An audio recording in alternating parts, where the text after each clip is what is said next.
In this video, I am going to cover how to take input in Python.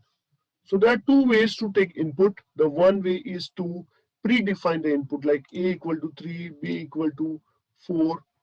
So these are predefined values and you can just add up this value and get the answer. But this is not useful every time because we actually take an input from user. So when I write a equal to input and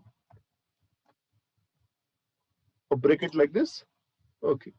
So it is actually waiting for a user to enter the value. So now I press 4 and press enter. Okay. So now the value has been taken inside A and stored. So let's check the value of A. And you're surprised to see the value of A. A is in a single quote. So what is the meaning of that? So when you check the type of A, you will surprised to see the type of A is a string str.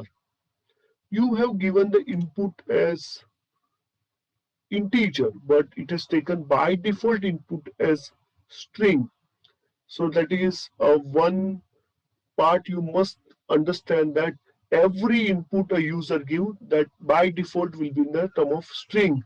So you need to convert that into integer or a float as per your requirement. So how to do that? So we need to write integer at start of this or int, or you can just write down float as per your requirement. So I have taken 4 as input. Now you can see the 4 and data type of 4 is integer. You can write down here also float and check out what is happening. So if I press 4 also, now it is going to be considered as 4.0 and the type is float.